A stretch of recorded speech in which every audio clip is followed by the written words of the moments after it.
बोलो श्री कृष्ण कन्हैया लाल की जय। भागवत भगवान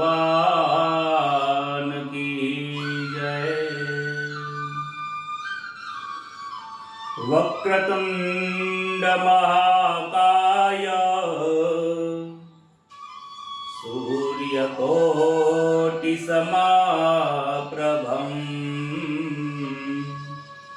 निर्विघ्नं कुरु मे देव सर्वकार्येषु सर्वदा। वसुदेवसुतं देवं कंसचारुणमर्दनम् देवकी परमानंदं कृष्णं वन्दे जगद्गुरु।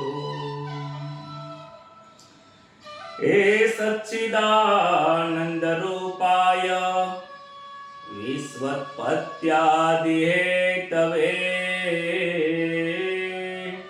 तापत्रय विनाशाय श्री कृष्णाय वयं नमः। श्री गणेशाय नमः। श्री परमात्मने नमः। प्रथम नमो गुरुदेवने लरि लरि लागू पाय। मात पिता ने वंदन करो कथा कहो दिन रात। हरि गुरु संत सो पधारजो कथा कहो मम मति अनुसार। प्रेम स्वरूप श्री कृष्ण ने सुनो भागवत महापुराण। मंगल दिवस याजनो मंगल सौनु थाय। सौ संतो हरि भक्तो नो दास जय सना प्रणाम। सौ संतो हरि भक्तो ना दास जय सना प्रणाम।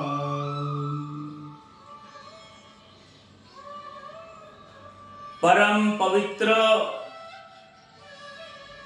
एवा भादरवा मासनी अंदर પિતૃઓની કૃપા પ્રાપ્તિ કરવા માટે પિતૃઓના ઉદ્ધાર અર્થે આપણે સૌ કથાનું શ્રવણ કરવા માટે બેઠા છીએ।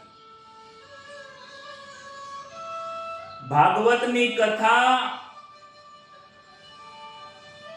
એક વખત સાંભળ્યા પછી બીજી વખત સાંભળવાની જરૂર પડતી નથી। ભાગવતની કથાને જેટલી વખત સાંભળો એટલી વખત પ્રેમનો રસ ઉભરાયા કરે છે। ગઈકાલે ઘણા લોકોએ મને મેસેજ કરીને પર્સનલ મેસેજ કરીને કહેલું કે મહારાજ કથા સાંભળવામાં ખૂબ આનંદ આવે છે। કથા જ આનંદદાયી છે। આ કથા જીવનનો થાક ઉતારવા વાળી કથા છે। જેટલી વખત સાંભળો એટલી વખત આનંદ આનંદ ને આનંદ, કારણ કે આનંદ સ્વરૂપ આ પરમાત્માની આ કથા છે। ગોકર્ણએ ધુંધુકારીજીને ગઈકાલે આપણે કથા જોઈ હતી।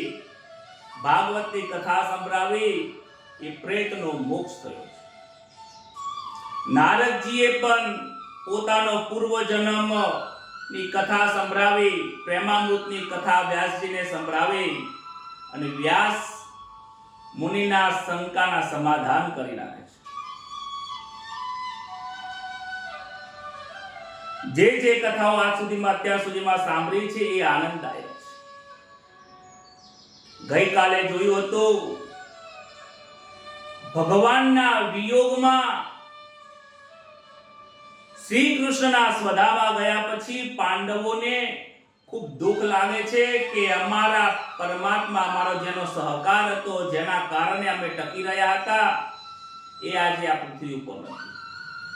જ્યાં પ્રભુ નથી ત્યાં ભક્તોની કોઈ જરૂર નથી.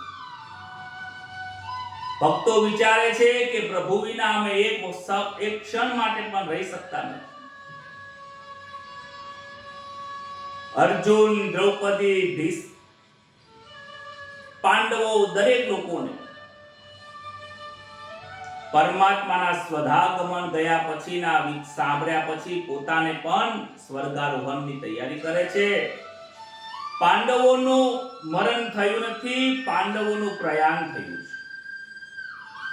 ભક્તોનું પરમાત્મા મૃત્યુ થવા દેતા નથી, એમનું મરણ થવા દેતા નથી, એમનું મરણ સુધારે છે. આપણે આપણું મરણ સુધારવાનું છે. પરીક્ષિત રાજાએ 7 દિવસની અંદર પોતાનું મરણ સુધારવાનો પ્રયત્ન કર્યો છે. ભાગવતની કથા આપણો અંતિમ સમય જે દિવસે આવે, આજની કથા સાંભળેલી એ અંતિમ દિવસે મોક્ષ આપે છે. જેટલી વખત પણ ભાગવતની કથા સાંભળો વારંવાર આનંદ આવે છે. પાંડવોના ગયા પછી પરીક્ષિત રાજાને રાજ્ય સોંપ્યું છે.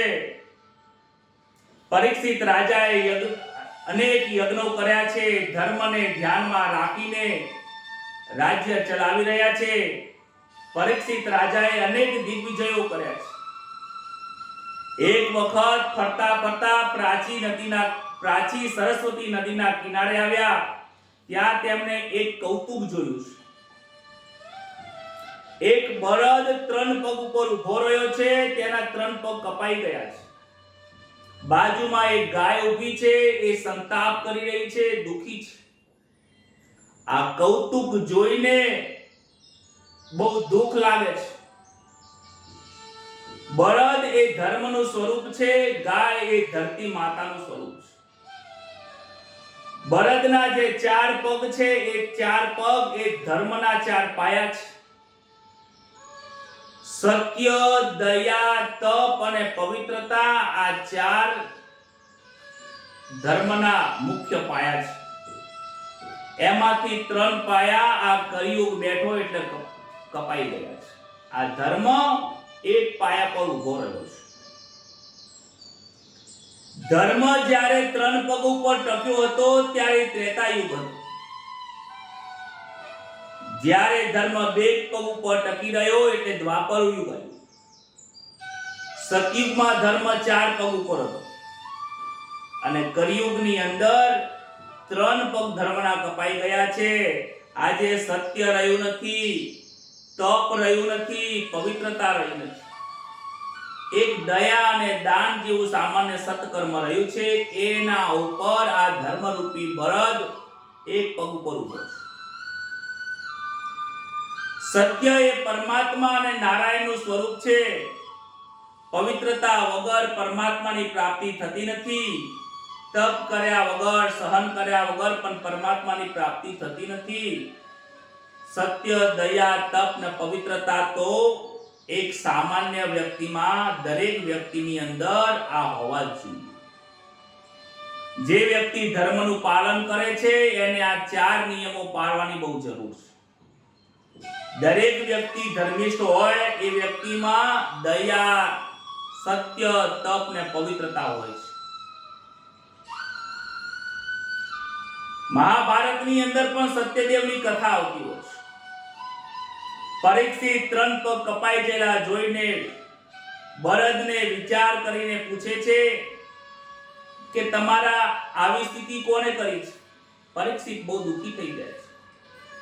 જોવે છે કે એક શૂદ્રના હાથમાં, કલિયુગ શૂદ્રના સ્વરૂપમાં રહીને એ બળદ જે એક પગ પર ઉપર ટક્યો છે એ પગ પણ કાપવાનો પ્રયત્ન કરી રહ્યો છે. ધર્મને મારવાનું કામ કરી રહ્યો છે.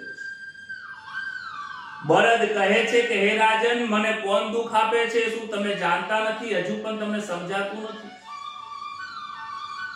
તમે રાજ્યના રાજા છો, હું એક પગ ઉપર ઊભો છું, શું તમારામાં ધ્યાનમાં નથી આવતું?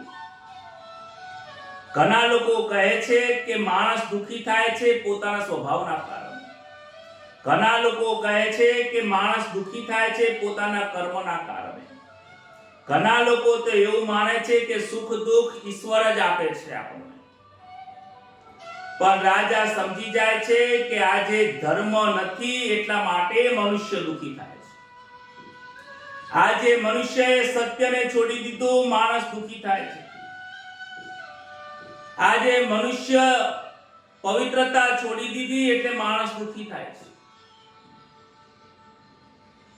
આજે મનુષ્યએ સહન કરવાનું, તપ કરવાનું ભૂલી ગયો છે એટલે માણસ એકબીજાને ખાય છે, દુઃખી થાય છે, ઝઘડા અને કંકાસ થાય છે. એક થોડી સામાન્ય દયા લોકોના જીવનમાં વધી છે, નાનું મોટું દાન પુણ્ય કરે છે, એ પણ સમજણ વગરનું. રાજા સમજી ગયા કે આ કલિયુગ બેઠો છે એટલા માટે થાય છે. કલિ પુરુષ તે બળદને ખૂબ ડરાવે છે, ધમકાવે છે, ત્રાસ આપે છે. આ એક પગ પર એ ધર્મ ટક્યો છે, એને પણ કલિયુગ મારવા માટે તૈયાર થયો. ત્યારે પરીક્ષિત રાજા એ કલિયુગને મારવા માટે તૈયાર થાય છે. જેવા મારવા માટે કલિયુગને તૈયાર થાય છે એવામાં કલિયુગ એ કલી સ્વરૂપ જે શુદ્ર હતો એ પરીક્ષિત રાજાના શરણમાં આવે છે, બે હાથ જોડે છે, કગરી પડે છે, પ્રભુ તમે રાજા છો, હું તમારા શરણમાં આવ્યો છું, મને ક્ષમા કરો, ક્ષમા કરો, એમ કરીને પરીક્ષિત રાજાના પગ પડીને ખૂબ ખૂબ ખૂબ ખૂબ પ્રાર્થના કરવા માંડ્યો, વંદન કરવા માંડ્યો, ગરીબડી વાણીમાં બોલવા લાગ્યો, હે રાજન તમે ધર્મિષ્ઠ છો, તમે ધર્મને જાણવા વાળા છો, હું તમારા શરણે આવ્યો છું, શરણે આવેલાનું તમારું કલ્યાણ કરવું એ તમારો ધર્મ છે. જેવો જ કલિયુગે એ શૂદ્રએ પરીક્ષિત રાજાના ચરણના સ્પર્શ કર્યા અને પરીક્ષિત રાજાનું મન પણ બદલાઈ ગયું. કહેવાય છે કે કુસંગનો જો તમને જીવનમાં થશે તો વ્યક્તિ આપણો સ્વભાવ બદલાઈ જાય. સતનો સંગ જલ્દી થતો નથી અને કુસંગ જલ્દીથી થઈ જાય છે. આ કલિયુગ રૂપી શૂદ્રએ પરીક્ષિત રાજાના ચરણના સ્પર્શ થયા એટલે રાજાના મનમાં વિચાર આવ્યો કે તું મારા શરણમાં આવ્યો છે એટલે ક્ષમા વિરસ્ય ભૂષણમ, ક્ષમા કરવું એ મારી ફરજ છે.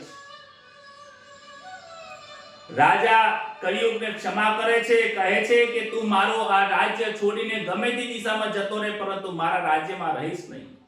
કલિયુગ કહે છે કે હું તમારા શરણોમાં આવ્યો છું, તમારા ચરણમાં રહું છું, હું ક્યાં જઈશ? મારું સ્થાન ક્યાં છે? હું જઈને ક્યાં જઈશ? હવે તમે જ મને રસ્તો બતાવો, હું ક્યાં રહું? તમે કહેશો ત્યાં જ હું રહીશ, બીજે ક્યાં નહીં. પરીક્ષિત રાજાને દયા આવી, કહે છે કે હે કલિયુગ તને હું રહેવાની જગ્યા આપું છું પણ 4 જગ્યા ઉપર જ તું રહેશ. જ્યાં જુગાર રમાતો હોય, ખોટું કાર્ય થતું હોય, ખોટા કામ થતા હોય ત્યાં તું જઈને રહી શકે છે. બીજું સ્થાન જ્યાં મદિરાપાન થતા હોય, માંસનું ભક્ષણ થતું હોય ત્યાં જઈને તું રહે છે. ત્રીજું કે ધર્મના વિરુદ્ધમાં જઈને સ્ત્રીનો સંગ થતો હોય, વેશ્યાઓના કામ થતા હોય ત્યાં જઈને એ સ્થાનમાં જઈને તું રહે છે. જ્યાં સ્ત્રી ઉપર અત્યાચાર થતો હોય, ખોટું કાર્ય થતું હોય, ધર્મના વિરુદ્ધમાં કામ થતું હોય ત્યાં જઈને તું રહે છે. અને ચોથું સ્થાન આપે છે કે જ્યાં હિંસા થતી હોય, જીવોની હિંસા થતી હોય ત્યાં જઈને રહે છે. કલિયુગ કહે છે મહારાજ તમે મને 4 સ્થાન આપ્યા પણ આ 4 સ્થાનમાંથી એકે સ્થાન રહેવાને લાયક નથી. વિચાર કરો, આ કલિયુગ જેવો વ્યક્તિ, આ શૂદ્ર કલિયુગ જેવો હોવા છતાં કુસંગી છે છતાં પણ એને આ 4 સ્થાન ગમતા નથી અને આપણે મદિરાપાન કરવા લોકો જતા રહે છે. ખોટા કાર્ય સ્ત્રીનો સંગ કરવા લોકો જતા રહેતા હોય છે, માંસ ભક્ષણ કરવા માટે બજારમાં બેસી જાય છે, હિંસા કરવા માટે લોકો દોડી જાય છે. અરે આ કલિયુગને પણ એ જગ્યા ગમતી નથી. કહે છે કે આ 4 જગ્યા રહેવાને સ્થાન નથી, માટે હે રાજન મને કોઈ એક સારી જગ્યા આપો, એક જગ્યા આપો પણ સારી જગ્યા. આ કલિયુગના ચરણના સ્પર્શ થવાથી પરીક્ષિત રાજાનું વિચારો બદલના અને કહે છે સારું તમે એક સોનામાં રહી શકશો. સોનું એક એવી વસ્તુ છે કે એ પવિત્ર છે અને એમાં કળિયુગનો વાસ છે. અધર્મથી પાપથી ઘરમાં જે આવે છે એને કળિયુગનો નિવાસ થાય છે. અનીતિનું ધન જે કોઈ ઘરમાં લાવે છે ત્યારે એ કળિયુગ ઘરમાં આવે છે. પરીક્ષિતના ઘરની અંદર પણ પરિવારની અંદર વંશજથી એક અનીતિનું ધન આવેલું હતું. આમ તો બધું નીતિથી જીવનમાં એમને કમાયું હતું, પરંતુ ભીમ દ્વારા એક અનીતિનું ધન ઘરમાં આવ્યું હતું. જરાસંઘનો વધ કર્યા પછી એ જરાસંઘનો મુકુટ ખૂબ સુંદર હતો. એ સુંદર મુકુટ જોઈને ભીમ પોતાના ઘરે લાવ્યો હતો. કૃષ્ણએ ના પાડી હતી કે આ અનીતિનું ધન છે, આપણાથી લેવાય નહીં, પણ ભીમ માન્યા નહીં, કારણ કે આ મને મુગટ ગમી ગયો છે. ધર્મરાજા પણ ના પાડે છે કે આ મુગટ ઉપર આપણો અધિકાર નથી, અધિકાર એના પુત્રનો છે. છતાં પણ ભીમ માનતા નથી. ત્યારે ભીમને મનાવવા માટે મુગટ ઉપર કાળું કપડું બેટીને ખજાનામાં મૂકી દે છે કે ઠીક છે અત્યારે મૂકી દે, આપણે અત્યારે પહેરવો નથી આને, અને એમ કરીને વાત ભૂલી જાય છે.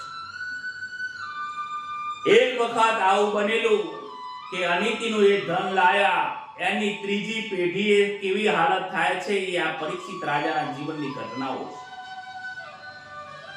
ઓછું કમાજો, ઓછું ખાજો, પરંતુ અનીતિનું ધન ક્યારે લાવતા નહીં.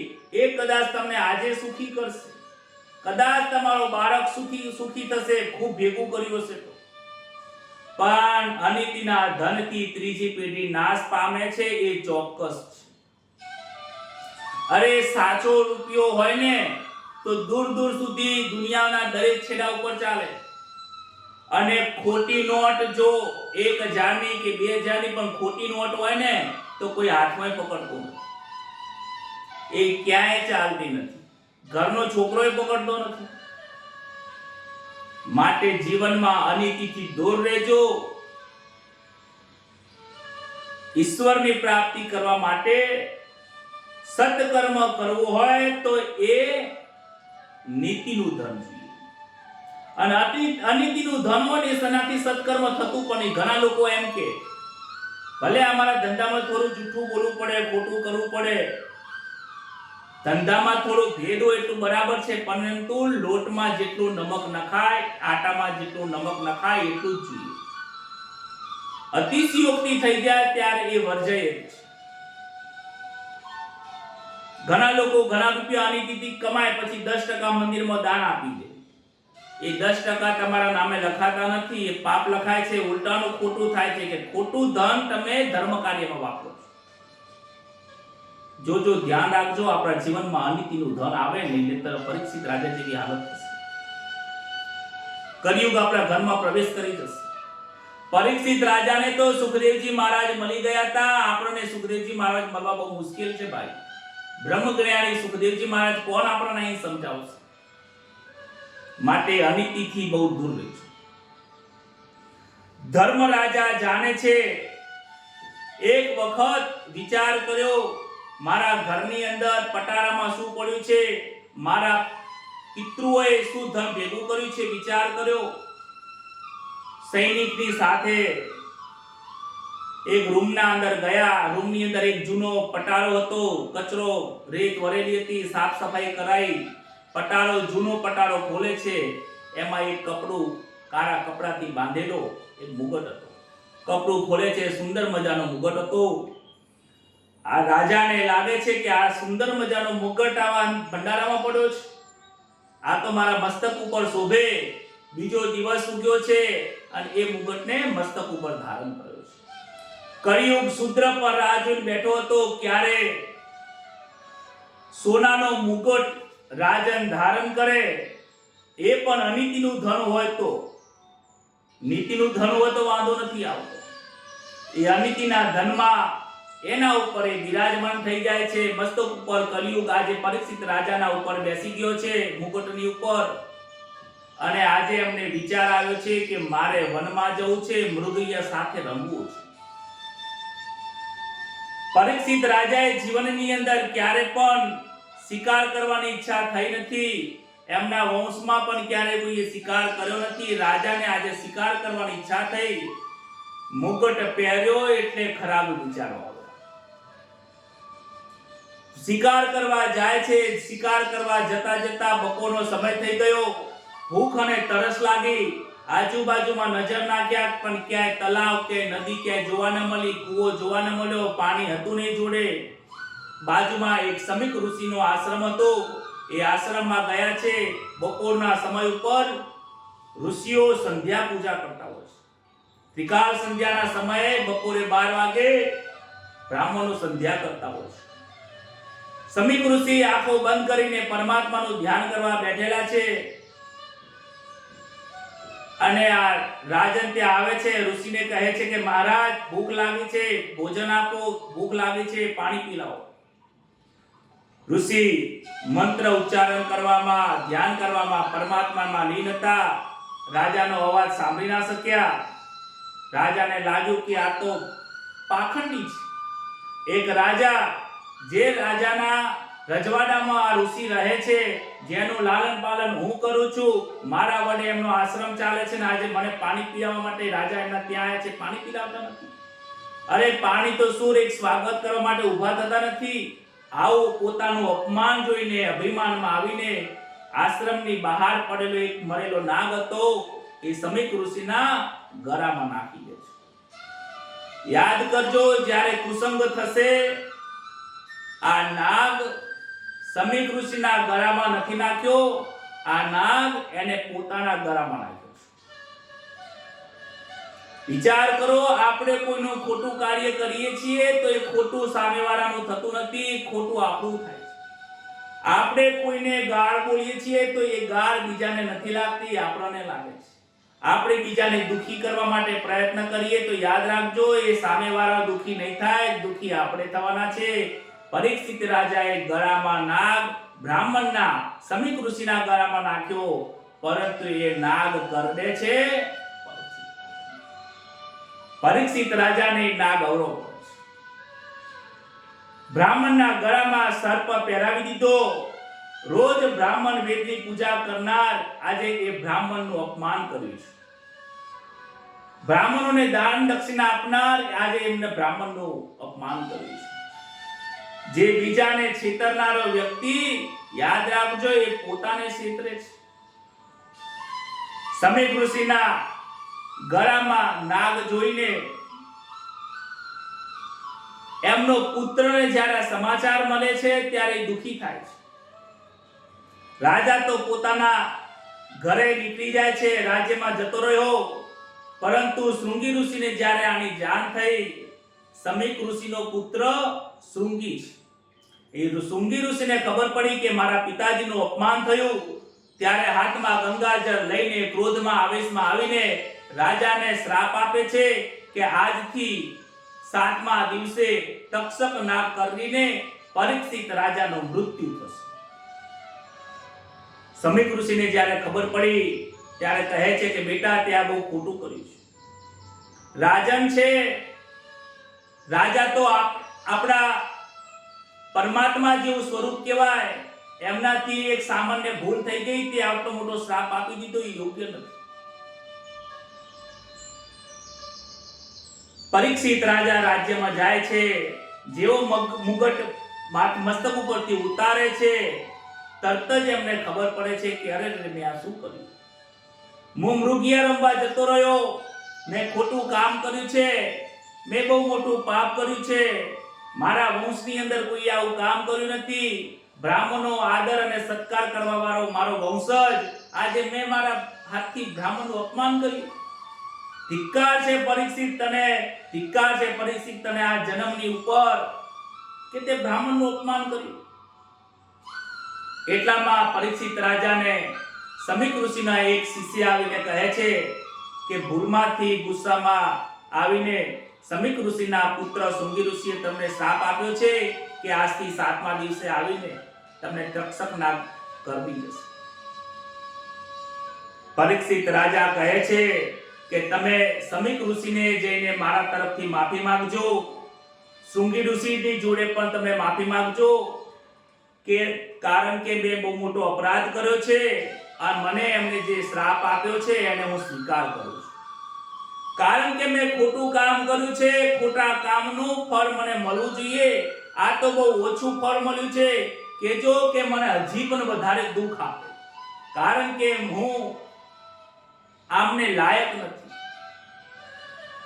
હું રાજા કહેવાને લાયક નથી, કારણ કે રાજા ક્યારે પણ ખોટું કાર્ય કરે નહીં. પરીક્ષિત રાજાને બહુ દુઃખ લાગે છે, બહુ મનની અંદર ભય અને શોક પીડાય છે. ધન્ય છે પરીક્ષિત રાજાને, એમને જીવનમાં એક જ વખત પાપ કર્યું અને એમને પાપ કર્યા પછી ઘરમાંથી પાણી પીધું નથી. જન્મે જે રાજાને બધું જ રાજ્ય આપી દે છે, દાન પુણ્ય કરીને બ્રાહ્મણોને દક્ષિણા આપીને, અને તરત જ એ પોતે ઘર છોડીને વનમાં પ્રયાણ કરે છે. આજે એમને લાગે છે કે મારે 7 દિવસ છે, 7 દિવસની અંદર એવું કંઈ કાર્ય કરવું છે કે મારા જીવનને સુધારવું છે.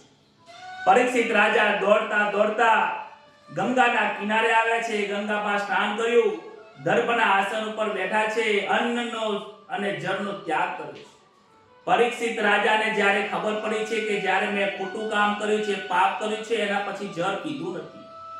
આપણે પણ યાદ કરવું, જ્યારે યાદ આવે ને કે આજે મેં પાપ કર્યું છે તો એ દિવસે ફરાર કરી લેવું, તપ કરવું, મનને મારવાનું, કોસવું, અને બીજી વખત પાપ નહીં કરવું એવી રીતે મનને સમજાવવાનો પ્રયત્ન કરવો. બહુ દુઃખ લાગે છે. પવિત્ર બ્રાહ્મણના ગળામાં સાપ નાખ્યો. આજથી 7મા દિવસે મારું મૃત્યુ થવાનું છે. મરણનો ભય લાગે છે, મૃત્યુનો ડર લાગ્યો છે. મરણની આ સુધીમાં મેં તૈયારી કરી નથી. આજે મરણની તૈયારી કરવા માટે તૈયાર થયા છે. અનેક ઋષિઓ ત્યાં રાજાને મળવા આવ્યા છે. આજે પરીક્ષિત રાજામાંથી રાજર્ષિ બન્યા છે. જ્યારે રાજર્ષિ બન્યા ત્યારે અનેક ઋષિઓ ત્યાં આવ્યા. બધા ઋષિઓને નમસ્કાર કરે છે, વંદન કરે છે. હે ઋષિ મુનિઓ, મેં તમારું અપમાન કર્યું છે, મને આમાંથી પાપમાંથી મુક્ત કરો, હું તમારો દોષી છું. 7 દિવસની અંદર મને મોક્ષ થાય એવી કંઈક સમજાવો, કોઈ મંત્ર આપો, કંઈક એવો પ્રયોગ કરો, કોઈ અનુષ્ઠાન કરો કે મને મોક્ષ થઈ જાય. પણ 7 દિવસની અંદર મોક્ષ કોણ આપે? બધા ઋષિઓ વિચાર કરે છે. રાજાએ સોનાનું સિંહાસન મંગાવ્યું છે, સોનાનું સિંહાસન મૂક્યું છે કે જે વ્યક્તિ મને 7 દિવસની અંદર મોક્ષ આપી દે, હું એમનો ચેલો છું, હું એમને વંદન કરું છું, આ સિંહાસન ઉપર બિરાજમાન થઈને મને જ્ઞાન આપો કે આ મરવાના સમય ઉપર, મૃત્યુનો સમય નજીક હોય તો મારે શું કરવું જોઈએ. પણ કોઈ ઋષિમાંથી, બધા જ ઋષિઓ ત્યાં બેઠા છે, પણ કોઈ ઋષિ પરીક્ષિત રાજાને જ્ઞાન આપવા માટે, એના કલ્યાણ કરવા માટે, મોક્ષ કરવા માટે સોનાના સિંહાસન ઉપર કોઈ બેસતું નથી. પરીક્ષિત વિચાર કરે છે, સમય જઈ રહ્યો છે, સાંજ પડી ગઈ છે, હજી સુધી કોઈ આના ઉપર બેઠું નથી. ઋષિઓ કહે છે કે અમે પણ ઘણા વર્ષોથી તપ કરીએ છીએ, પણ અમારું બધા સુધીમાં કલ્યાણ થયું નથી. અમે અમારો જ મોક્ષ કરવા માટે સક્ષમ નથી, તો તમારું કેવી રીતે કરીએ? પરીક્ષિત રાજા વિચાર કરે છે કે હવે મારે પરમાત્માના આરાધન કર્યા વગર છૂટકો નથી. આંખો બંધ કરે છે, પરમાત્મામાં લીન થાય છે. પરમાત્માને પ્રાપ્ત થવા માટે કહે છે કે હે ભગવાન, હે શ્રી કૃષ્ણ, હે દ્વારિકાધીશ, તમે આજે હોત તો મારું આવું કાર્ય ના થયું હોત. હે પરમાત્મા, મારાથી બહુ મોટી ભૂલ થઈ છે, મને ક્ષમા કરો. જ્યારે હું માના ઉદરમાં હતો ત્યારે તમે મારી રક્ષા કરી હતી. આજે હું તમારા શરણમાં આવ્યો છું, શરણે આવેલાનું તમે કલ્યાણ કરો. પરમાત્મા એની પ્રાર્થના સાંભળે છે, રાજી થાય છે, લાગે છે કે હવે મારો આ ચેલો થવા માટે તૈયાર થયો છે. આંખોમાંથી રડી રહ્યો છે, ભગવાનને પ્રાર્થના કરે છે. ત્યારે પરમાત્મા ભગવાન શ્રી કૃષ્ણ મહાદેવજીને કહે છે કે ચેલો તૈયાર થઈ ગયો છે, અધિકારી બની ગયો છે, તમે જાઓ એને જ્ઞાન આપો. એટલામાં તો સુખદેવજી મહારાજને મનમાં વિચાર કરે છે, ત્યાં તો શિવ સમાન, શિવના અંશા અવતાર, જે સંહાર કરવાનું કાર્ય છે, પરીક્ષિત રાજાનું મરણ સુધારવા માટે સુખદેવજી મહારાજ ભ્રમણ કરતા કરતા ત્યાં ગંગાના ઘાટે આવે છે. સુખદેવજી મહારાજ દિગંબર છે, વાસનાનું વસ્ત્ર તો ક્યારનું પડી ગયું છે. 16 વર્ષની અવસ્થા હતી. વ્યાસ મુનિએ એક પૂતળી પહેરાવી હતી બાળપણની અંદર, પણ એ પૂતળી ક્યારે નીકળી ગઈ એ સુખદેવજી મહારાજને ખબર નથી. અવધૂતનો વેશ છે, શરીર ઉપર અનેક ધૂળ વળગેલી છે, ઘૂંટણ સુધી લાંબા હાથ છે, વિશાળ વક્ષસ્થળ છે, અને એમની નજર આંખો એમની નાસિકાના અગ્રભાગ ઉપર રહેલી છે, માથાના વાળ વેરાયેલા છે, પોતાના દેહનું ભાન નથી. અરે લોકો એને ગાળો પણ બોલે છે, નાના છોકરાઓ એની પર ધૂળ નાખે છે. જેને દેહનું ભાન નથી અને સંસારનું તો ક્યાંથી ભાન હોય. બ્રહ્માકારની વૃત્તિ થયેલી છે, હજારો સૂર્યનો પ્રકાશ થતો હોય એવો સામે ઋષિઓની સામે પ્રકાશ થયો. ધીમે ધીમે આગળ આવતા આવતા આવતા સુખદેવજી મહારાજ ના બધાને દર્શન થાય છે. બધા જ લોકો ત્યાં ઊભા થાય છે, ઊભા થઈને વંદન કરે છે. ત્યાં સુખદેવજી મહારાજના પિતાજી વ્યાસ મુનિ, એમના પણ પિતાજી પારાશર દાદા, એમના પણ પિતાજી, અનેક ઋષિઓ ત્યાં બેઠેલા હતા. બધા જ ઋષિઓ પોતાનો વ્યવહાર ભૂલી જાય છે. શું સંબંધ છે સુખદેવજી મહારાજ જોડે, સંબંધ પણ ભૂલી જાય છે. વ્યાસ મુનિ પણ હાથ જોડી દે છે, બધા લોકો વંદન કરે છે, અને સુખદેવજી મહારાજ આવે છે અને એ સિંહાસન પર બિરાજમાન થાય છે. બોલો જી સુખદેવજી મહારાજ કી જય. સુખદેવજી મહારાજનું આગમન થયું. બોલતા નથી, ચાલતા નથી, બસ મૌન વ્રતથી સમજાવીને સુખદેવજી મહારાજ સોનાના સિંહાસન પર બિરાજમાન થઈ જાય છે. જેવા બિરાજમાન થાય છે, પરીક્ષિત રાજા દંડવત નમસ્કાર કરે છે, પોતાનું મસ્તક સુખદેવજી મહારાજના ચરણમાં મૂકે છે.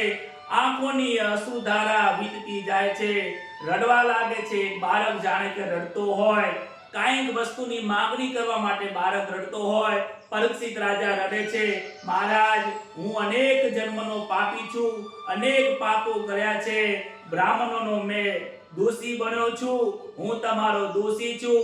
7 દિવસની અંદર મારું મૃત્યુ થવાનું છે, મને મૃત્યુનો ભય લાગે છે.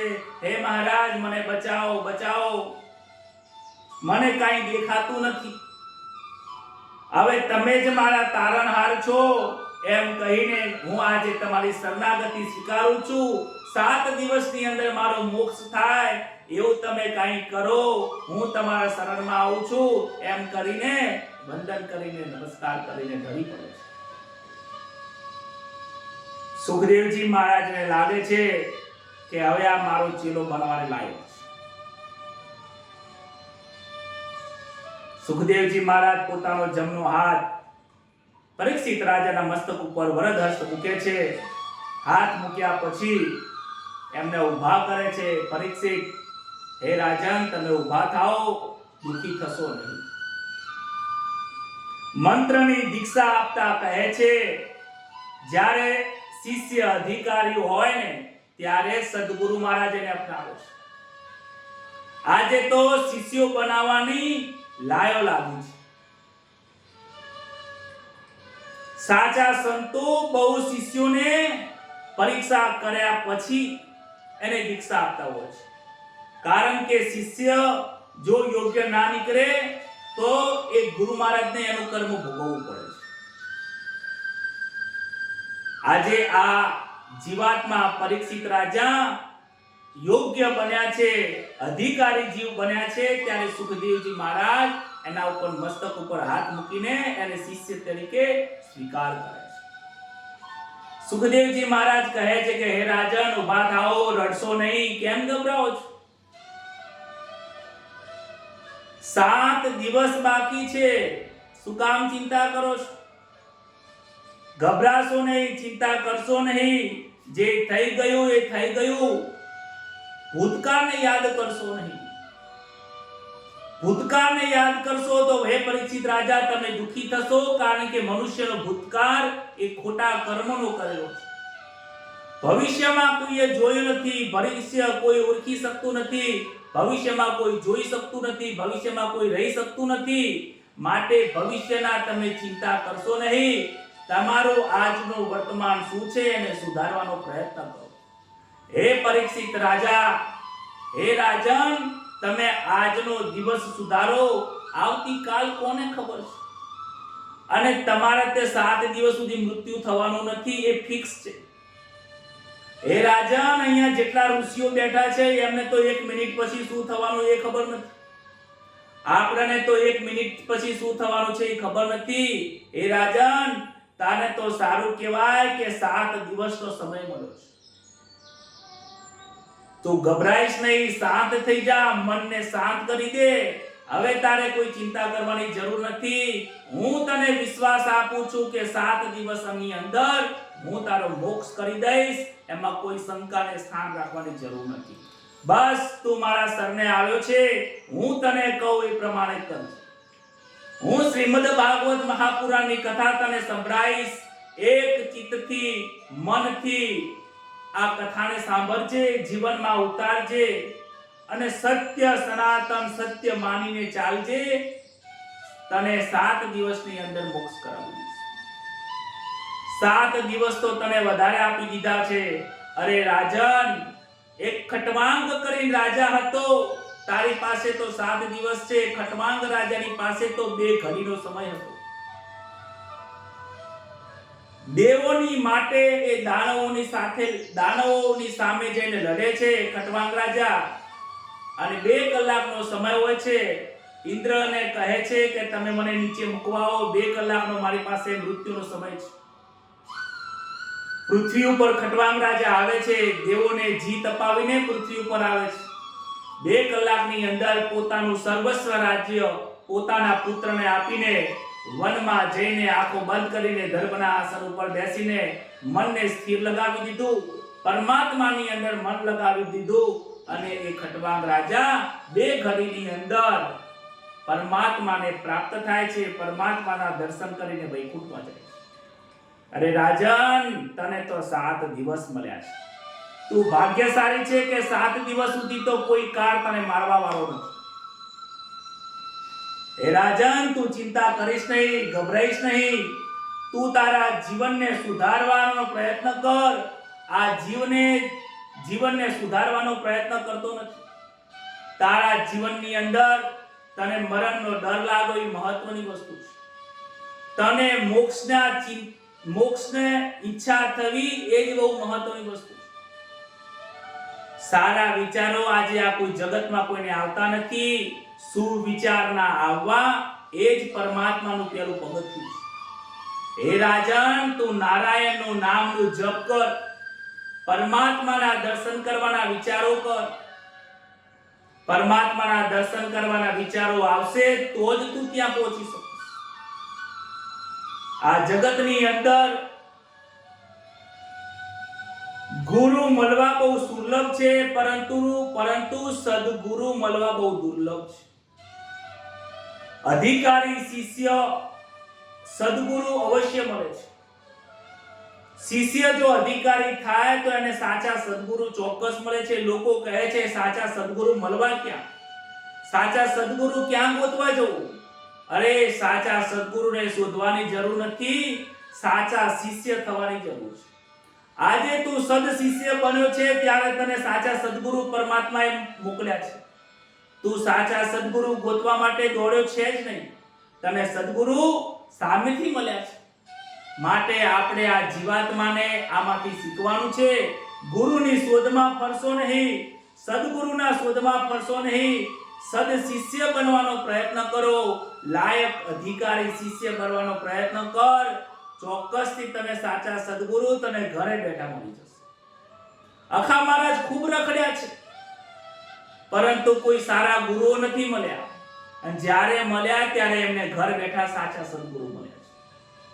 પરીક્ષિત રાજા સુખદેવજીને પૂછે છે કે જેનું મરણ નજીક આવ્યું હોય, જેને મૃત્યુ સામે દેખાતો હોય, ત્યારે એ મનુષ્યનું પહેલું કર્તવ્ય શું છે? શું કરવું જોઈએ, શું ના કરવું જોઈએ? કૃપયા કરીને મને સમજાવો. સુખદેવજી મહારાજ કહે છે કે તે સુંદર પ્રશ્ન પૂછ્યો છે. આજે કોઈને આવા વિચારો આવતા નથી. પોતાનું કલ્યાણ કેવી રીતે કરવું એના વિચારો કોઈને આવતા નથી.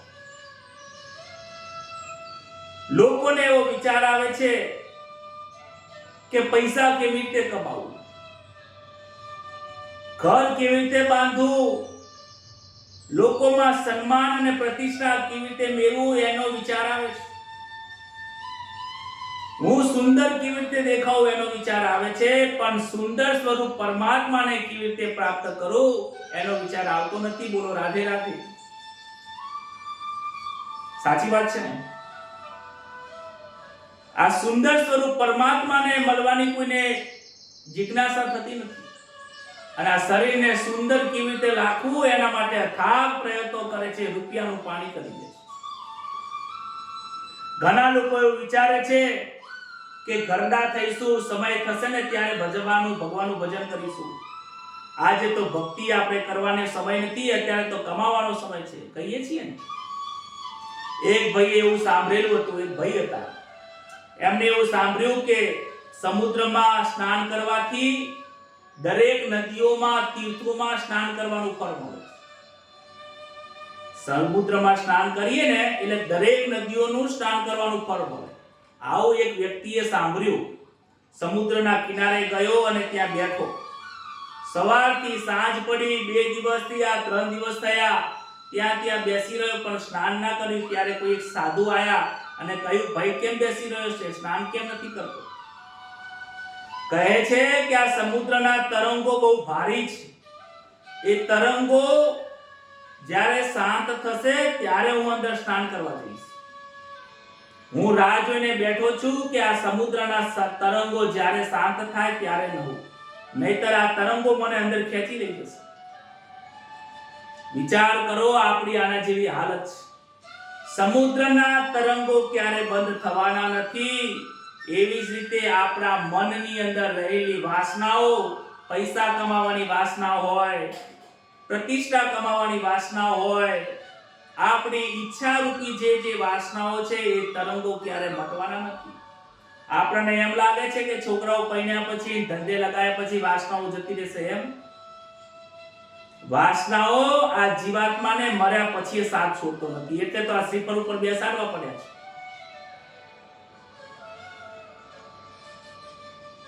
મનના વિચારો ક્યારે શાંત થવાના નથી, આશાઓ ક્યારે મટવાની નથી. એને મટાડવાનો પ્રયત્ન કરવો પડશે.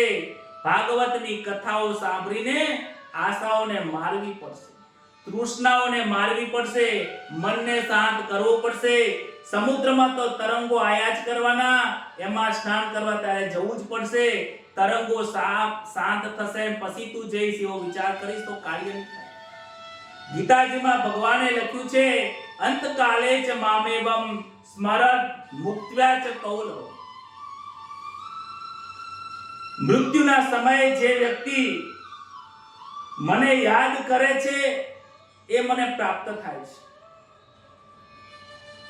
મૃત્યુ સમય ઉપર યાદ રાખજો કે આખી જિંદગી લોકોનું આમ કર્યું હોય, પૈસા કમાવાની હાય હાય કર્યું હોય, ત્યારે મૃત્યુના સમય પર યાદ રાખજો, તમને ભગવાન યાદ નહીં આવે. જવાનીમાં અને બાળપણમાં જો ભક્તિ કરી હશે તો જ આ મનને ઈચ્છા થશે પરમાત્માની ભક્તિ કરવાની વૃદ્ધાવસ્થામાં, નહીં તો આ મન માને એવું નથી. સુખદેવજી મહારાજ કહે છે, મરણને સુધારવું હોય તો તમારી આજે દરેક ક્ષણ સુધારો. આવનારા કયા ક્ષણની અંદર આપણું મૃત્યુ થવાનું છે ખબર નથી, માટે એક એક ક્ષણનું ધ્યાન રાખવાની જરૂર છે. સુખદેવજી મહારાજ કહે છે કે ઘર છોડવાની જરૂર નથી, ઘરમાં રહીને પવિત્ર રહો, સદાચાર રહો, શાંતિથી જીવન જીવવાનો પ્રયત્ન કરો, પ્રભુને મળવાની તીવ્ર ઈચ્છા કરો, પ્રાણાયામ કરો, યોગ કરો, મનને મનાવવાનો પ્રયત્ન કરો. યોગ અને ધ્યાન કરશો તો પરમાત્મા તરફ પહોંચશો. પણ લોકો કહે છે કે ધ્યાન કરવા જઈએ તો મન તો ભટકી જાય છે. તો મન ભટકતું હોય તો ભટકતા મનને એક ખીલે બાંધો, આ પરમાત્માના નામની અંદર બાંધી દો. મનના બે પ્રકાર છે, એક મન સ્થૂળ છે અને સૂક્ષ્મ છે. સૂક્ષ્મ મન વાસનાઓની અંદર રહેલું છે, સ્થૂળ મન જે જુએ છે એના વિચારો કરે છે. કહે છે કે તું પરમાત્માના વારંવાર વિચારો કરીશ તો તને પરમાત્મા જોડે જવાની ઈચ્છા થશે. પરમાત્માનું ધ્યાન કરીશ તો પરમાત્મા સુધી પહોંચીશ. આ જીવાત્મા પૈસાનું ધ્યાન કરે તો પૈસા મળે, ઘર ને મકાન બંગલાનું ધ્યાન કરે તો બંગલો મળે, સ્ત્રીનો સંગ કરવાનો વિચાર કરે તો સ્ત્રી મળે, સંસારના ભોગોના વિલાસનું ચિંતન કરે તો ભોગ મળે. અને કહે છે જો પરમાત્માનું ચિંતન કરીશ તો હે રાજન તને પરમાત્મા મળશે. તું તારા પુત્રને ભૂલી જા, તું તારા રાજ્યને ભૂલી જા, ઋષિ મુનિઓને ભૂલી જા, તે તને શ્રાપ મળ્યો છે ભૂલી જા, તું તારા ખોટા કર્મને ભૂલી જા. બસ એક જ યાદ રાખ, ભગવાનને યાદ રાખ. પરમાત્માનું નામ ના ભૂલાય એને તું યાદ રાખ. ધ્યાન કરવાની વસ્તુ નથી, ધ્યાન રાખવાની વસ્તુ છે. તમે ધ્યાન રાખો કે આપણું મન ક્યાં જાય છે. તમે ધ્યાન રાખો કે આ જીવ ક્યાં ભટકી રહ્યો છે. તમે ધ્યાન રાખો કે આ મન સાના વિચારો કરી રહ્યું છે. આ મન સંસારમાં ન જાય અને આ સામર્યામાં મનને બાંધાય એવો પ્રયત્ન કરો. અને જ્યારે તમે તમારા મનને ભગવાન કૃષ્ણના નામથી, એના વિચારોથી, એના મનથી, એના ચિંતનથી જ્યારે બાંધી દેશો ત્યારે ધીમે ધીમે તમને વૈરાગ્ય આવશે. સંસાર ઉપરથી મોહ છોડવાનો પ્રયત્ન કરો. આ મન જલ્દી છોડતું નથી, પરંતુ મનને સમજાવીને પ્રયત્ન કરવો પડશે. 2 દિવસ અગરબત્તી કરીને 11ના 4-5 વખત ભજન ગાઈને ઈશ્વરનું ભજન થઈ જતું નથી. કહે છે જ્ઞાન માર્ગની અંદર તીવ્ર વૈરાગ્ય જોઈએ, ભક્તિ માર્ગની અંદર તીવ્ર પ્રેમ જોઈએ. તીવ્ર પ્રેમ અને તીવ્ર ભક્તિ વગર પરમાત્માની પ્રાપ્તિ થતી નથી. કહે છે કે આરંભની અંદર આંખની અંદર અંધારું હોય છે. આપણને પરમાત્મા દેખાતા નથી, કારણ કે વાસનાઓ માયાનું સ્વરૂપનું આવરણ છે, એટલે પરમાત્મા દેખાતા નથી. સુખદેવજી મહારાજ કહે છે કે ઈશ્વર તારી સામે જ છે, પરમાત્મા તારી સામે છે, પરંતુ દેખાતું નથી. પરીક્ષિત કહે છે કે ન દેખાવાનું કારણ, તો સુખદેવજી મહારાજ કહે છે કે ત્યાં વાસનાઓનો પડદો રહેલો છે. માયાનો એવો પડદો છે કે એ પડદાની પાછળ પરમાત્મા રહેલા છે, એ દેખાતા નથી. તમારી અને મારી સામે એક પડદો આડો કરી દઈએ તો તમને હું દેખી ના શકીએ. જેવો એ પડદો નીકળી જાય તો તમારી સામે પરમાત્મા છે. હે રાજન, તારા હૃદયની અંદર પરમાત્મા બિરાજમાન છે, પરંતુ તે જે ઐશ્વર્ય ભોગવ્યું છે, તું જે માયાના હાથ સુધીમાં રચ્યો પચ્યો રહ્યો છે, એ આવરણના કારણે, અજ્ઞાનના કારણે એ પરમાત્માના તને દર્શન થતા નથી. એના કારણે તું ભક્તિ કરી શકતો નથી. કહે છે કે ઈયળ માંથી ભમરી બને છે.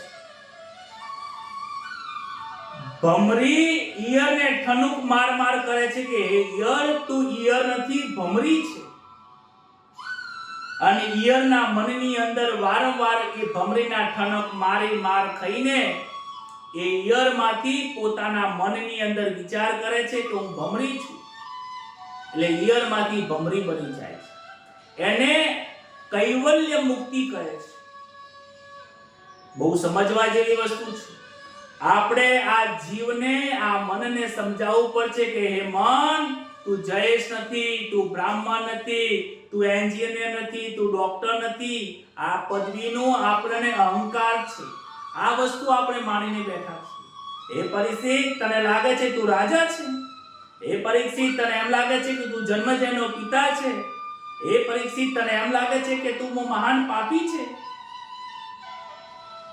એ પરીક્ષિત, તું કાંઈ જ નથી. તું પરમાત્માનો અંશ છે. તું ભૂલી ગયો છે, એને યાદ કર. આને વારંવાર ઠનક માર. તું તારા મનને કોષ. તું બ્રાહ્મણ નથી, ક્ષત્રિય નથી, વૈશ્ય નથી, શૂદ્ર નથી, તું જ્યોતિષ નથી, તું પંડિત નથી, તું વક્તા નથી, તું શ્રોતા નથી. તું નાનો નથી, તું મોટો નથી, તું પરમાત્માનો અંશ છે, તું પરમાત્માનો અંશ છે.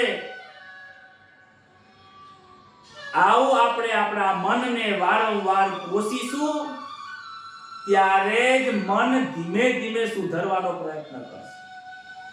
મનને જે સુધાર્યા વગર પરમાત્મા સુધી પહોંચાય એવો રસ્તો નથી મારા ભાઈઓ. ભાગવતમાં ભક્તિ શબ્દ વપરાયો છે. કહે છે કે તીવ્ર ભક્તિ વગર, કહે છે તીવ્ર ભક્તિ યોગેન યજેત પુરુષ પરમ. જ્યાં સુધી જિજ્ઞાસા વાળી ભક્તિ, તીવ્ર ભક્તિ તું કરીશ નહીં, મને પરમાત્માને મળવું છે એવી તને તીવ્ર જિજ્ઞાસા થશે નહીં, ત્યાં સુધી તને પરમાત્મા મળશે. પરમાત્મા તીવ્ર ભક્તિથી મળે છે. નરસિંહ મહેતાએ પૂરો સમાજ, કુટુંબ, પરિવાર બધું છોડી દીધું. સંસારમાં હોવા છતાં પણ મનથી બધું છોડી દીધું. દુનિયાને જેમ કેવું એમ કહેવાય. એક પાગલ વ્યક્તિની જેમ સંસારમાં રહ્યા અને ભગવાનનું તીવ્ર ભજન કર્યું, પ્રાપ્ત થયા. મીરાબાઈએ તીવ્ર ભક્તિ કરી, પ્રાપ્ત થયા. અરે તુકારામને પોતાના પત્નીનો માર પડ્યો છતાં પણ ચૂંકારો કર્યો નથી. હરિનું ભજન કરવું સહેલું નથી, તીવ્ર ભક્તિ સિવાય, તીવ્ર ભક્તિ સિવાય. પ્રભુનું ભજન કરવું સહેલું નથી, પ્રભુનું ભજન કરવું સહેલું નથી. માર ખાવો પડશે, સમાજને ગાળો અભરવી પડશે. આ તો ના જોવાય આખો દાડો ભક્તિ કરવા વાળો. ઘરના લોકો કહે છે ધંધો મૂકીને આ તો માળા કરવા બેઠો છે, નાનો ના જોવાય આખો દિવસ ભગતરો. આ જવાનીમાં તારે નોકરી બેસવાનું છે, ધંધો કરવાનો છે કે ભક્તિ કરવાની છે? ઠીક છે, અડધો કલાક માળા કરો. સંસાર આવું કે છે, મા બાપ કે છે, ભાઈઓ કે છે, તમને અનુભવ હશે. પરંતુ જેને જે કેવું એ કે, મારે પરમાત્માના દર્શન કરવા છે. મેં 9:30 થી 10:30 કલાકની આ ભાગવતમાં સાંભળ્યું હતું, તીવ્ર ભક્તિ વગર ભગવાન મળતા નથી. તો મારે આજથી તીવ્ર ભક્તિ કરવી છે. તીવ્ર ભક્તિ એટલે શું? વારંવાર ઈશ્વરને યાદ રાખવા. તીવ્ર ભક્તિ એટલે શું? પરમાત્માને પ્રાપ્ત કરવાની અંદરથી જિજ્ઞાસા થવી. પરમાત્મા કેમ ના મળે? પરમાત્મા મારી જોડે છે તો દર્શન કેમ ના આપે? પરમાત્માને આપવું પડશે. હે પ્રભુ, તારે આપવું જ પડશે, આપવું જ પડશે, આપવું જ પડશે. ક્યાં સુધી તું નહીં આવ? ગોપીઓનો તીવ્ર ભક્તિ હતી ત્યારે પરમાત્મા પ્રાપ્ત થયા છે. એ રાજન, જેને મરણ સમીપ આપ્યું હોય એને પરમાત્માને ભૂલવાનો પ્રયત્ન કરવાનો નથી, પરમાત્માના દર્શન કરવાનો પ્રયત્ન કરવાનો છે. પરીક્ષિત રાજા પ્રશ્ન પૂછે છે કે તમે જે માયાની વાત કરો છો એ માયાને હું જાણતો નથી, શું છે? માયાની સૃષ્ટિ કેવી છે એના વિશે મને સમજાવો. સુખદેવજી મહારાજ કહે છે કે તમે જો પ્રશ્ન પૂછો ને એવો નારદજીએ બ્રહ્માજીને પૂછેલો. કહે છે નારદજી બ્રહ્માજીને પ્રશ્ન પૂછ્યો કે તમે કોનું ધ્યાન કરો છો? ત્યારે બ્રહ્માજી કહે છે કે મારા કરતા પણ કોઈક મોટું છે. પરમાત્મા એક એવા છે કે આ સૃષ્ટિની રચના પરમાત્માએ કરી છે. સૃષ્ટિના આરંભની અંદર પરમાત્માને ઈચ્છા થઈ કે હું એક સ્વરૂપ છું, અનેક સ્વરૂપ ધારણ કરું. હું એક આનંદ સ્વરૂપ છું. પરમાત્મા અનેક લોકો જોડે આનંદ કરવાની ઈચ્છા થઈ. એ ઈચ્છા થવી એનું નામ માયા. આપણને ઈચ્છા થાય છે ને એનું નામ માયા. ઈચ્છા સ્વરૂપ માયાનો પ્રગટ થયો અને એ માયા થકી એ સપના રૂપી માયા છે. આપણને ઈચ્છા થાય તો શું એ કોઈ વસ્તુ હાથમાં આવે છે? એવી રીતે માયા જેવી કોઈ વસ્તુ નથી. જેમ સપનું છે સાચું નથી, એવી રીતે માયા પણ સાચી નથી. પરમાત્માના ઈચ્છા સ્વરૂપથી 24 તત્વોથી 24 ની અંદર બીજા 24 એમ 52 તત્વોથી આ શરીરની રચના કરી અને આ પરમાત્માએ સૃષ્ટિની રચના કરી છે. નારાયણ ભગવાનને ચતુર્શ્લોકી ભાગવતનો ઉપદેશ કરાયો. બ્રહ્માજીને કહે છે કે હે બ્રહ્માજી, તમે મારા જ અવતાર છો, મારું જ સ્વરૂપ છો, મેં જ તમને પ્રગટ કર્યા છે. તમે તપ કરો અને તપ કર્યા પછી તમે આ સૃષ્ટિની રચના કરો. બ્રહ્માજી નારદજીને કહે છે કે પરમાત્માના આદેશથી મેં આ સૃષ્ટિની રચના કરી છે. પરમાત્માના આદેશથી આ દરેક કાર્ય થઈ રહ્યું છે. પરમાત્માથી બે શક્તિઓ પ્રગટ થઈ છે, મન, વિક્ષેપ, આવરણ. આ ત્રણની ત્રિપુટીના કારણે પરમાત્મા અદ્રશ્ય સ્વરૂપે છે. પરમાત્માની ઝાંખી થતી નથી. કહે છે કે તમને જે દેખાય છે એ ખોટું છે, એ પડદો છે, અને એની જે પર રહેલો છે, પડદાની પાછળ જે છે એ પરમાત્મા છે. આવરણ શક્તિ પરમાત્માને ઢાંકવાનું કામ કરે છે અને વિક્ષેપ શક્તિ જગતનો ભાસ કરાવે છે.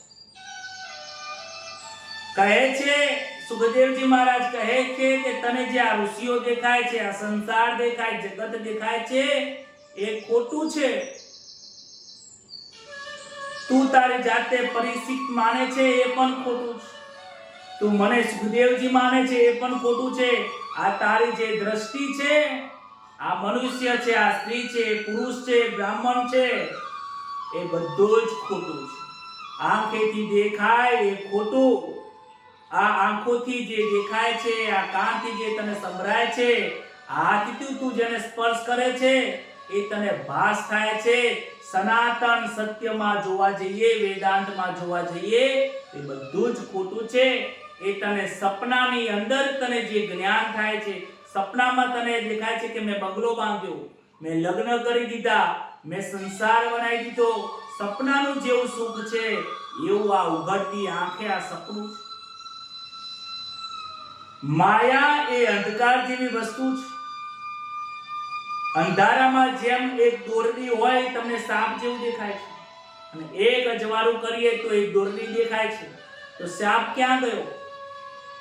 સાપ એ દોરડી તમને જે સાપ લાગતી હતી એ માયા હતી, અજ્ઞાનતા હતી. પ્રકાશ થયો એટલે દોરડી દેખાઈ. હવે તમે એને સાપ નહીં સમજો. એવી જ રીતે તારા હૃદયની અંદર, તારા મનની અંદર સત્ય સ્વરૂપ પરમાત્માની જ્યોતિ થશે. જ્યારે એ પ્રકાશ સાચા જ્ઞાન રૂપી થશે ત્યારે તને પરમાત્મા દેખાશે, સર્વમાં પરમાત્મા દેખાશે. માયા છૂટી જશે. ભલે તું માયામાં હોવા છતાં પણ માયાથી અલિપ્ત રહીશ. જેમ કમળ કાદવમાં હોવા છતાં પણ કાદવ એને સ્પર્શ કરી શકતો નથી, એવી રીતે હે પરીક્ષિત, હું આ સંસારની અંદર છું. હું પણ ખાઉં છું, પીઉં છું, હું પણ આ વૃક્ષોના પાંદડા ખાઉં છું. તું જે કાર્ય કરે છે બધા જ કાર્ય હું કરું છું, પરંતુ આ દરેક કાર્યની સાથે હું સંકળાયેલો નથી. મારું મન એનાથી અલિપ્ત છે. શરીર છે, ભોજન કર્યા વગર ચાલશે નહીં. પરિવાર છે, કમાયા વગર ચાલવાનું નથી. પરંતુ કમાવાની સાથે સાથે પરમાત્માને ન ભૂલવું એ કૈવલ્ય મુક્તિ છે. આત્મ સ્વરૂપ પરમાત્માનું વિસ્મરણ થઈ ગયું છે. આની અંદર પરમાત્મા બેઠા છે, અને એ જ્યારે અહીંયાથી નીકળી જાય છે ત્યારે આ દેહની કોઈ કિંમત નથી. લોકો એને બાળી દે છે. તમે આ દેહની કિંમત કરીને બેઠા છો. એ પરીક્ષિત, આ દેહનું કોઈ કિંમત નથી. કિંમત એમાં રહેલા મારા પરમાત્મા શ્રી કૃષ્ણની છે. પરીક્ષિત પ્રશ્ન કરે છે કે માયા જડ છે, ચેતન છે, તો ચેતનની ગાંઠ ક્યારે પડી એ સમજાવો. હું આ પરમાત્માને ભૂલી ગયો, ક્યારે ભૂલી ગયો એ મને સમજાવો. સુખદેવજી કહે છે કે માયા જોડે જીવનો સંબંધ આજનો નથી, અનેક જન્મોથી ગાંઠ પડી છે. આ ગાંઠ કેમ પડી, કયા કારણે પડી, એનો જો તું વિચાર કરવા જઈશ તો મળશે નહીં. જ્યારે કોઈની જોડે ઝઘડો થયો હોય ને, કેમ થયો ને કયા કારણે થયો ને કોણ કોણ હતો, કોની ભૂલ હતી, આ શોધવા જશો તમે, ગાદલું ખોલવા જશો તો કાભાજ નીકળશે. માયાએ ભગવાને કેમ સૃષ્ટિની રચના કરી, કયા કારણે કરી, એ પરીક્ષિત પરમાત્માએ કેમ સૃષ્ટિની રચના કરી એમાં પડવાની જરૂર નથી. તું કેમ પરમાત્માને ભૂલી ગયો એનો વિચાર કર. તું કોણ છે, તારે શું કરવાનું છે, એ પરીક્ષિત એનો વિચાર કર. કારણ કે તારી પાસે હવે સમય નથી. આ જીવાત્માને શોધવાનું છે, આપણી પાસે સમય નથી. કાલે આપણી સાથે શું થવાનું છે એનું ખબર નથી. માટે હું તને સમજાવું છું કે આંખેથી દેખાય છે એ માયા છે. આ બધું સગરું ખોટું છે. આ ખોટું છે, તું સનાતન સત્ય સ્વરૂપે માની લે. આ જે ખોટું છે એને છોડી દે. માયા એ વિસ્ભ્રમ ભગવાનને ભૂલાવાનું કાર્ય કરે છે. આ માયા તો ઈશ્વરની જ છે. અને માયાને આ બનાવેલો સંસાર જે દેખાય છે એ માયાને તું મારું કરીશ તો માર ખાઈશ. અને સીધી સ્વરૂપ છે તે માર કાઢી છે. આ શ્રાપ લઈને આવ્યો જો તું. પરમાત્માએ સૃષ્ટિની રચના આ જીવાત્માના સુખ માટે કરી છે. સમુદ્ર, સંસાર, પહાડની રચના કરી, સૂર્ય, ચંદ્ર, તારા, આ પૃથ્વીની રચના કરી. પરમાત્માએ આ જીવાત્માને સુખી કરવા માટે કરી. પરમાત્માએ કોઈ જ વસ્તુ દુખી કરવા માટે બનાવી નથી. અરે આ મનુષ્યના દિમાગથી, બુદ્ધિથી, પરમાત્માના પ્રેરણાથી જે પણ ટેકનોલોજીની શરૂઆત થાય છે ને એ પણ જીવાત્માને સુખી કરે જ છે. વિચાર કરો, આપણા પૂર્વજો દૂર બેઠા બેઠા એકબીજાને વાતો કરી શકતા હતા. કેટલા દિવસ ચાલતા ચાલતા જાય ને ત્યારે એમને એક કાગળિયું મળતું હતું ને સમાચાર મળતા હતા. આજે આંતરિક યુગના કારણે તમને ભગવાનની ભક્તિ, ભગવાનનું જ્ઞાન, પરમાત્માના કથા તમે ઘેર બેઠા બેઠા સાંભળી શકો છો. આ પણ પરમાત્માનું આપણા ઉપર કૃપા છે.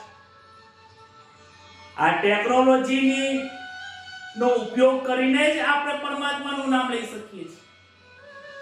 પરંતુ આ ટેકનોલોજીની સાથે રમવાનું નથી, એમાં ખોવાઈ જવાનું નથી. એનો સદુપયોગ કરો. પરમાત્માએ વસ્તુ બનાવી છે તો એનો સદુપયોગ કરવાનો. એનું પોતાનું મારું માનીને બેસવાનું નથી. આ શરીર તને સુખી કરવા માટે આપ્યું છે, પરમાત્માનું ભજન કરવા માટે આપ્યું છે. પરંતુ આ શરીરને જો તું ભૂલી જઈશ અને પરમાત્માને તું માનીશ તો જ તો સુખી થઈશ. કહ્યું છે કે મામેવ ચ પ્રપદ્યન્તે માયા મેતામ તરંતિ. આ માયાને છોડવીશ ત્યારે જ તું પરમાત્માને પ્રાપ્ત કરીશ. પરમાત્માને પ્રાપ્ત કરવા માટે આ માયામાંથી બહાર નીકળ્યા વગર ચાલવાનું નથી. અને માયા કેવી રીતે છૂટશે? એ માયા તારા મનથી છોડવી પડશે. ઘર છોડવાથી માયા નહીં છૂટે, સંસાર છોડવાથી માયા નહીં છૂટે. ઘરમાં જ રહીને, પરિવારની સાથે રહીને આ માયાને જે મારાપણાનો જે ભાવ છે એ છોડવાથી માયા છૂટી જશે. આમ છે, ફક્ત આમ જ કરવાની જરૂર છે. સમજણમાં જ ફેર છે. બસ જે આપણે સમજીને બેઠા છે એ ખોટું સમજીને બેઠા છીએ, પોતાનું માનીને બેઠા છીએ. પણ આ સગરું સર્વસ્વ પરમાત્માનું છે પરમાત્માએ આપેલું છે, પરમાત્માને જ અર્પણ કરવાનું છે. એવું સમજીને જીવનમાં દુઃખી થવાનું જરૂર નથી, સુખી થવાની જરૂર છે. આવું જો તમે ધ્યાન રાખીને પરમાત્માનું ધ્યાન કરશો તો હે સુખદેવજી કહે છે, હે પરીક્ષિત, તને દુઃખ નહીં લાગે, તું સુખી થઈ જઈશ. પરમાત્માના અનેક વિરાટ સ્વરૂપના તું દર્શન કર, આંખો બંધ કર, ધ્યાન કર. પરમાત્માનું વિરાટ સ્વરૂપનું તું ધ્યાન કરીશ તો સુખી થઈશ. પરમાત્માના હજારો મસ્તકો છે, હજારો હાથ છે, હજારો પગ છે. પરમાત્માના વિરાટ સ્વરૂપના દર્શન કરવા હોય તો આ જે મસ્તક છે એ બ્રાહ્મણનું સ્વરૂપ છે. બ્રાહ્મણોનું કર્તવ્ય જ્ઞાન આપવાનું છે, ભણાવવું એ કર્તવ્ય છે. રાજા આ ક્ષત્રિય છે, ક્ષત્રિય પરમાત્માના બાહુમાંથી નીકળ્યા છે એટલે એમને રક્ષા કરવાની ફરજ છે. શૂદ્રો પરમાત્માના પેટમાંથી, ઉદરમાંથી ઉત્પન્ન થયા છે. ત્રણેય વર્ણનું ભરણ પોષણ કરવું એની ફરજ છે. અને વિરાટ સ્વરૂપ પરમાત્માના ચરણમાંથી શૂદ્રો એમના ચરણમાં રહેલા છે. ત્રણેય વર્ણની સેવા કરવી એ એમનું કર્મ છે. હે રાજન, તું તારું કર્તવ્ય, તારો ધર્મને યાદ કર.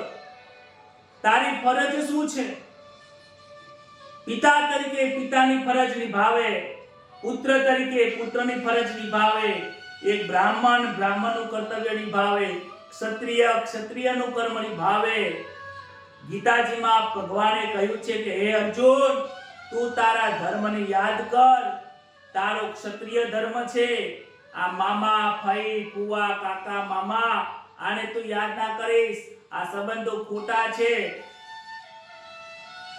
તારો ધર્મની રક્ષા કરવી તારી ફરજ છે, માટે તું લડ. તને લડવાથી કોઈ દોષ લાગવાનો નથી. આ જીવનો શું ફરજ છે? હે પરીક્ષિત, આ જીવાત્માની શું ફરજ છે યાદ કર. માતાના ગર્ભની અંદર તું હતો ત્યારે તે મને કહ્યું કે તમે મારી રક્ષા કરો, અને એ વખતે પરમાત્માએ તારી રક્ષા કરી હતી. અને આજે આવીને તું ભૂલી ગયો. આ માયા સંસારમાં આવીને તું ભૂલી ગયો. બસ ફરક એટલો જ છે, હવે ફરીથી તારે પરમાત્માને યાદ કરવાના છે. એ પરમાત્માના બાળક બની જવાનું છે, પરમાત્માના શરણમાં જવાનું છે. અને પરમાત્મા સ્વરૂપ કોણ છે? એ આ ભાગવતના જ્ઞાન થકી તારે તારા સ્વ સ્વરૂપને ઓળખવાનું છે. અને એ ઓળખાણ થઈ ગયા પછી ત્યારે કોઈ જ ઓળખાણ કરવાની જરૂર નથી. તને આપોઆપ મુક્તિ મળી જશે. મર્યા પછી મુક્તિ મળતી નથી.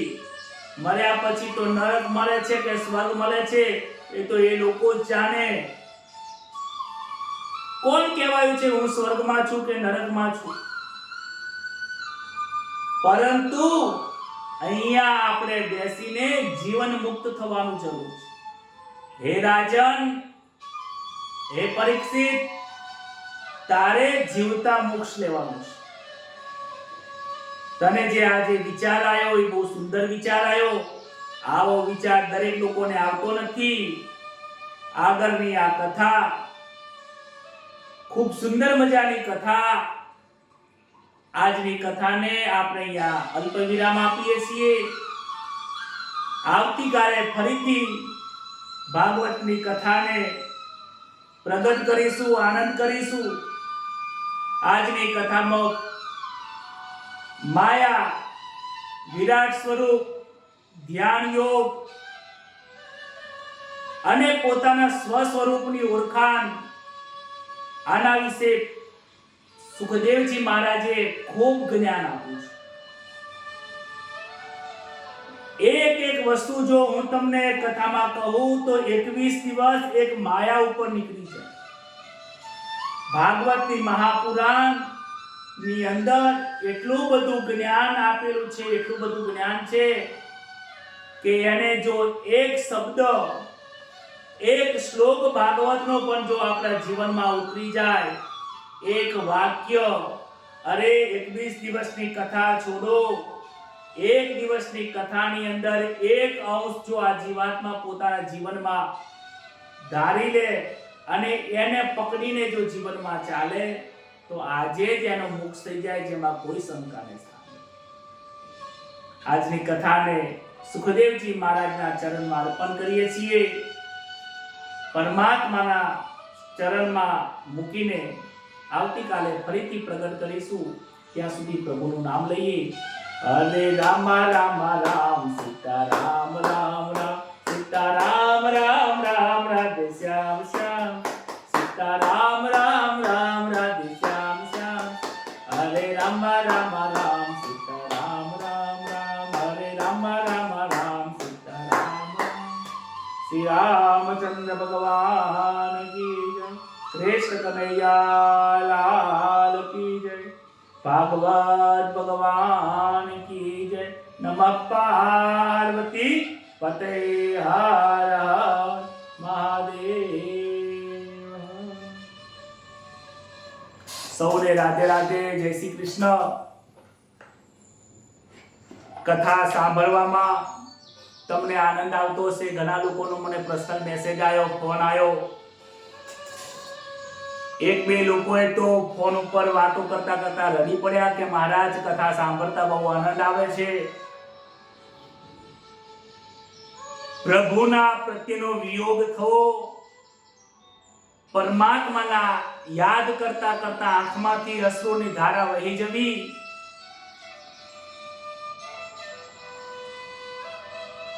કથાને વારંવાર સાંભળવાની જિજ્ઞાસા થવી, આનંદ થવી, એ આપણા પાપને બાળવાનું કામ થાય છે. પરીક્ષિત રાજા જુઓ રડી પડ્યા હતા. આપણને કથા સાંભળીને અંદરથી ગદગદ થઈ જવા જોઈએ.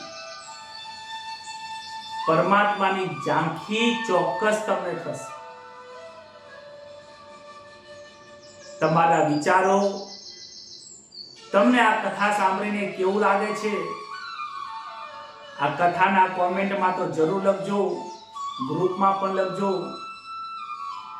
અને આ વિડીયોને ખૂબ ખૂબ લોકો સુધી પહોંચાડજો. આપણને પણ આનંદ આવે છે તો આ આનંદના એવી કથા લોકો પણ સાંભળે, લોકો સુધી પહોંચે.